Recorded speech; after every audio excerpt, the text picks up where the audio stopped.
সুপ্ৰভাত জনালোঁ সকলোকে। সুন্দৰ এটা ৰাতিপুৱা আৰু ৰাতিপুৱা প্ৰায় কামখিনি মোৰ হ'লে আজি ৰাতিপুৱা মানে সৰু ল'ৰাটো মোৰ ডিউটি আজি একদম ৰাতিপুৱাই আছিল আৰু তাক যেতিয়া হাতত ধৰি মই লৈ গৈ গাড়ীত উঠাই দিছিলোঁ মানে সি টেম্পত গৈছে।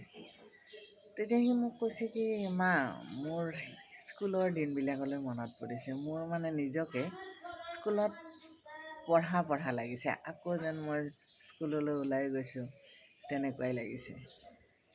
এই যে তাৰ কথাখিনিত মই এটা কথা মানে মনলৈ আহিছে যে মানুহে পাৰ হৈ অহা দিনবোৰ আচলতে পাহৰি নাযায়। মানে কিবা এটা অজুহাত পালে পুৰণি দিনলৈ মানুহে উভতি যায় আৰু সেই দিনবোৰত কিছুমান মানুহ আপোনাৰ কাৰণে সদায় হিৰো হৈ থাকে, কিছুমান মানুহ জিৰ' হৈ থাকে। সেইকাৰণে জীৱনটোত যিমান পাৰি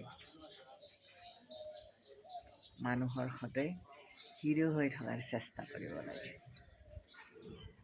মানে অতীত ৰমন্থন কৰোঁতে যেতিয়া আপোনাক লগ পোৱাৰ সেই মুহূৰ্তটো মনত পৰে বা আপোনাৰ সৈতে সম্পৃক্ত হৈ থকা সেই সময়খিনিৰ কথা মনত পৰে, তেতিয়া যেন মনলৈ আহে যে হয়, এই মানুহজনক বা এই মানুহগৰাকীক মই যেতিয়া লগ পাইছিলোঁ সঁচাই ভাল লাগিছিল।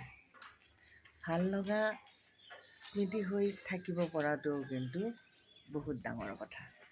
আজি মানে সেইটো অনুভৱেই আহিল, গতিকে ৰাতিপুৱাই আপোনালোকক কথাটো জনাই দিলোঁ। সুপ্ৰভাত, কুশলে থাকিব।